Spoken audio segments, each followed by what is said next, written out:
Hello अस्सलाम वालेकुम, सुबह खैर। हमारा स्टॉल जो है जनाब लग चुका है और अब पहले सौदे की जो है तैयारी हो रही है कि पहला सौदा क्या लगता है। आज का जो हम प्रोग्राम कर रहे हैं वो 14 अगस्त के हवाले से कर रहे हैं। आपको पता है कि 14 अगस्त साल में एक ही दफ़ा आती है और उसको अगर हम उस तरीके से ना बनाए जिस तरीके से हमें बनाना चाहिए तो फिर उसका कोई मकसद नहीं रह जाता।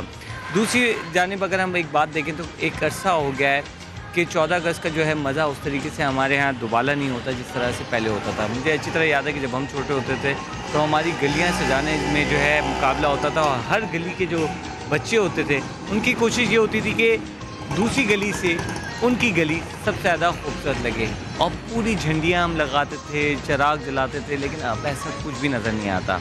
एक वक्त था कि 14 अगस्त जब आनी होती थी तो 1 अगस्त से जितनी भी बिल्डिंग्स होती थी, ख़ासतौर पर आई चुंदीगढ़ रोड की बात करते थे तो 1 अगस्त से लेके 15 अगस्त तक पूरी की पूरी बिल्डिंग्स जो होती थी ऊपर से लेके नीचे तक कुमकुमों से जो है सजी होती थी। लेकिन अब ये चीज़ भी ख़त्म होती जा रही है और इन तमाम चीज़ों के बाद लगता है ऐसा है कि हमारा जो ये सब हिलाली परचम है, ये जो खून की होलियाँ हमारे यहाँ खेली जाती हैं, उसके बाद ये सबसे सफ़ेद से इसका रंग तब्दील होके लाल सुर्ख होता हुआ जा रहा है। लेकिन ये चीज़ें चलती रहती हैं, ऐसे दुश्मन नासिर हर जगह होते हैं। लेकिन हमें मजबूत रहना चाहिए। इस झंडे के तले अगर हम आपस में हाथों में हाथ डाल के एक होके रहेंगे तो कोई शक नहीं है कि ये जो चांद सितारा जो तरक्की की, कामरानी की जो निशानदेही करता है, इसको हम वाकई साबित कर सकेंगे जनाब। बिल्कुल हमारी कौम तरक्की कर सकती है। आज के प्रोग्राम में हम कोशिश करेंगे आपको बताएं कि इसकी जो झंडा होता है इसका कलर कैसा होना चाहिए, चांद सितारा क्या होता है, किस तरीके से होता है। तो तमाम जो डिटेल्स होंगी वो हम आपको बताएंगे। साथ साथ हम आपकी कॉल्स भी लेंगे और आपसे बातचीत करेंगे। और आपको पता है तोहफ़े तोहफ़ देना तो हमारे प्रोग्राम का मकसद है। और 14 अगस्त जैसा इतना खूबसूरत दिन हो और इस खूबसूरत दिन के अंदर अगर हम आपको जो है झंडे ना दें तो फिर फ़ायदा क्या है। तो जनाब जितने भी कॉलर्स हैं वो कॉलर्स कह रहा हूँ, बिल्कुल सही तो कह रहा हूँ, कॉलर्स ही तो हैं। कॉलर्स जितने भी हैं हमारे वो इस बात के लिए तैयार हो जाएं कि जल्दी से नंबर मिलाना शुरू कर दें। हमारी स्क्रीन पे जो नंबर आता है उसी को आपने डायल करना होता है। जल्दी से आप डायल करें। डायल करेंगे तो 14 अगस्त की खुशियों में हम भी आपके साथ शामिल होंगे और आप भी हमारे साथ शामिल होंगे। और एक मैसेज यहाँ पे मैं ज़रूर देना चाहता हूँ, इर्द गिर्द चाहे कुछ भी होता रहे, तमाम चीज़ें इस तरह चलती रहेंगी और इसी तरीके से चलती रहेंगी अगर हमने अपने आप को तब्दील नहीं किया। हमारे इर्द गिर्द कुछ भी होता रहे, लेकिन हमें चाहिए कि हम एक सच्चे पाकिस्तानी बने। और जो कुर्बानियाँ हमारे फोर फादर्स ने दी थी, इतनी ज़्यादा कुर्बानियाँ दे के जिन्होंने ये वतन बनाया था, अगर हम उनकी कुर्बानियों को बार बार याद नहीं करेंगे और याद करने का जो दिन है वो सही मानों में, हकीकी मानों में जो है 14 अगस्त का दिन है, तो इस दिन को लाजमी हमें याद रखना चाहिए और इसको जोश व खरोश से बनाना चाहिए। जनाब अगर जोश व खरोश नहीं होगा तो फ़ायदा क्या है। इस सब झलाली परचम को हवा में लहराता रहना चाहिए। तो आज के हमारे जो मेहमान हैं पहले हम उनका तारुफ करा देते हैं। हमारा जो है यहाँ फतारा बिल्कुल सेट हो चुका है और यहाँ पे लोगों की आमदरफ्त भी शुरू हो गई है। और ये इलाका जहाँ मैं इस वक्त खड़ा हुआ हूँ ये पेपर मार्केट कहलाती है और यहाँ पे जब भी 14 अगस्त आती है तो ये पूरी दुकानें अभी, क्योंकि सुबह सुबह का माहौल है तो इस वजह से आपको लग रहा है कि थोड़ी सी दुकानें कम खुली हैं, लेकिन जैसे जैसे वक्त गुजरता जाएगा तमाम यहाँ दुकानें खुल जाती हैं और यहाँ हर तरफ रश ही रश होता है। यहाँ लोग गाड़ियों में, स्कूटर्स में, पैदल आते हैं, जहाँ लेने की कोशिश करते हैं कि झंडियाँ लें, झंडे लें, बैजेस लें, ये तमाम चीज़ें ली जाती हैं। अब मेरे ख्याल में आपसे बातों का सिलसिला भी शुरू करेंगे, लेकिन यहाँ हमारे एक मेहमान बैठे हुए हैं, उनकी तरफ मैं आऊँगा। अस्सलाम वालेकुम निसार साहब, कैसे हैं आप? ठीक ठाक हैं? वालेकुम अस्सलाम। निसार साहब ये कुछ ख़ास झंडे आपने रखे हुए हैं, इसकी कोई ख़ास वजह है? ये जो झंडा आपने हाथ में पकड़ा हुआ है। अस्सलाम वालेकुम, बिस्मिल्लाहिर्रहमानिर्रहीम। मेरा नाम शेख निसार अहमद परचम वाला है। कौमी परचम के हवाले से मेरा पैगाम है पाकिस्तानियत जहाँ तक पहुँचे।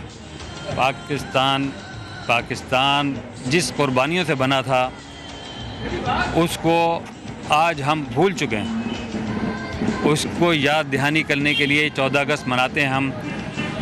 और 14 अगस्त वो दिन है जो हमें ये याद दिलाता है कि हमारे बुज़ुर्गों ने जो कुर्बानियाँ दी थी उसको याद करने के लिए हम 14 अगस्त मनाते हैं। लेकिन कुछ अरसे से मैं ये महसूस कर रहा हूँ कि अब उसमें जोश व जज्बे में बहुत कमी आती जा रही है। जो मौजूदा हालात हैं, अल्लाह करे ये हालात सही हो जाएं ताकि फिर, अभी ज़्यादा दिन नहीं हुए, उससे पहले 8-10 साल पहले बहुत जोश व खरोश से मनाया जाता था। पूरे आप देखें पूरा शहर सजा हुआ करता था अब इस दफ़ा देखें 2-3 साल से मैं देख रहा हूँ, 1 साल, इस साल तो बिल्कुल ही ना होने के बराबर है। पता नहीं हुकूमत की तरफ से कुछ पॉलिसी है क्या है, ऐसा नहीं होना चाहिए। कितना फ़र्क आ गया है अगर हम पिछले साल की बनिस्बत इस साल देखें? जोश व खरोश, जिस तरह मैंने खुद भी अपनी बातों में बताया कि पहले तमाम इमारतें सजा करती थी। आई चुंदरीगढ़ रोड मुझे अच्छी तरह याद है कि जब आप गुजरते थे तो इतना शानदार और खूबसूरत लगता था और 1 अगस्त से शुरू हो जाता था। लेकिन अब मुझे कोई बिल्डिंग नज़र नहीं आ रही जहाँ पे सजाओ। जब हम छोटे होते थे, मैंने उसका भी जिक्र किया कि हम झंडियाँ लगाते थे और हर गली का कंपटीशन होता था कि किसकी गली 14 अगस्त पे सबसे ज़्यादा सजी होगी। लेकिन अब ऐसा नहीं होता। तो कितना डिफरेंस आ गया है पिछले चंद सालों में अगर हम देखें तो? ये इस साल तो मुझे कुछ ज़्यादा ही डिफरेंस महसूस हो रहा है, इसलिए कि यहाँ पर ऐसा महसूस हो रहा है कि इस दफ़ा ऐसा महसूस हो रहा है 14 अगस्त आ ही नहीं रही। वरना तो 1 अगस्त से यहाँ पर ये आलम होता था कि चलने की जगह नहीं होती थी, यहाँ पर ट्रैफिक बंद कर दिया जाता था। और इस वक्त तो ये आलम है यहाँ पर क्रिकेट खेल लें। इसमें जोश और जज्बे की कमी जो हो रही है कि ये हुकूमत की तरफ से कुछ इसकी पजीराई होनी चाहिए, कि इसका ऐलान होना चाहिए। इसके लिए इनामी स्कीम ऐलान होती है, पहले हुआ करती थी ये सब चीज़। मुझे अच्छा, किस किस्म की हुआ करती थी पहले इनामी स्कीम, ताकि लोगों को पता चल सके जो हमारे व्यूअर्स हैं? लोग अपने इलाकों को सजाने के लिए शौक़ व शौक़ से वो क्या करते थे, पूरा एहतमाम किया करते थे, झंडियाँ लगाते थे, झंडे लगाते थे, रोशनियाँ करते थे, एक जश्न का सा समा होता था।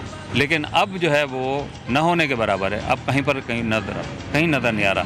ठीक है। अच्छा, यहाँ पे मैं अपने व्यूअर्स की तरफ आऊँगा और व्यूअर्स से कहूँगा कि जनाब, हम सबको ये मंज़र बदलना है जो मंज़र इस वक्त हमें हर जगह नज़र आ रहा है। हमें 14 अगस्त उसी जोश व खरोश से बनानी जैसे हम पहले बनाया करते थे। और मैं उम्मीद है कि हम दोबारा से उसी तरीके से अपने बुज़ुर्गों की जो कुर्बानियाँ हैं उनको याद करते हुए, ये जो उनकी कुर्बानियाँ हम ज़ायगा नहीं जाने देंगे, बल्कि इस मुल्क को तरक्की पर गामज़न भी करेंगे। और साथ ही साथ हम इस मुल्क को आगे बढ़ाने के साथ साथ ये जो दिन है 14 अगस्त का, उसको उस तरीके से बनाएंगे जो वाकई उस तरीके से हमें बनाना चाहिए। अब थोड़ी सी मेरे ख्याल में बात करते हैं शेख निसार साहब, परचम वाला, उनके नाम के साथ ही परचम लगा हुआ है, तो इसी से सोचते हैं उनको परचम के बारे में कितनी ज़्यादा मालूमात होगी। तो शेख साहब, मैं पहले आपकी तरफ आऊँगा और आपसे पूछना चाहूँगा कि ज़रा थोड़ी सी टेक्निकलिटी बता दें कि एक परचम के लिए क्या होना चाहिए, क्योंकि सबसे ज़्यादा मसला जो नज़र आता है वो ये आता है कि मुख्तलिफ़ रंगों के परचम होते हैं। ऐसा क्यों होता है? देखें, ये कौमी परचम के हवाले से गुज़िश्ता 27 साल से हम कोशिश हैं कि कौमी परचम सही बना देने के लिए लोगों में शऊर आ जाए। आपको मैं याद दिलाऊं, जब मैं इससे पहले जब मैं काम शुरू किया था तो यहाँ पर लोगों को परचम, यहाँ पे मैं छोटी सी आपसे लेनी पड़ेगी, हमें यहाँ जाना पड़ेगा कराची स्टॉक मार्केट। वहाँ ज़रा एंग्रो फूड की जो है ज़रा ओपनिंग हो रही है आज, जो है उनका स्क्रिप्ट जो है आज स्क्रीन पे आ जाएगा। तो आज जो है घंटा भी बजने वाला है। आप एंग्रो फूड की तरफ चलते हैं, कराची स्टॉक एक्सचेंज की उनकी जो तकरीब चल रही है उसको देख लेते हैं।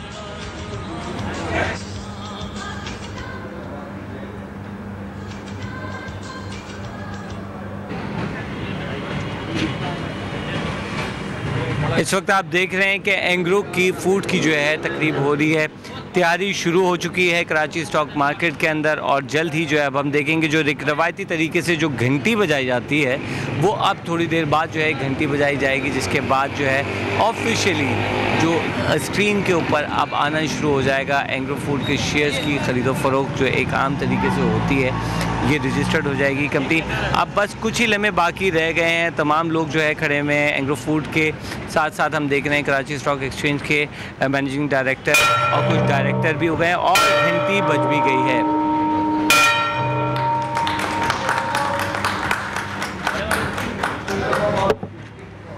जी नाजरीन, एंग्रो फूड की जो CEO हैं उन्होंने घंटी बजा के इस बात का ऐलान कर दिया है कि उनकी कंपनी जो है लिस्ट हो गई है कराची स्टॉक मार्केट के अंदर। और रवायती तरीका होता है जब भी कोई नई कंपनी लिस्ट होती है उसके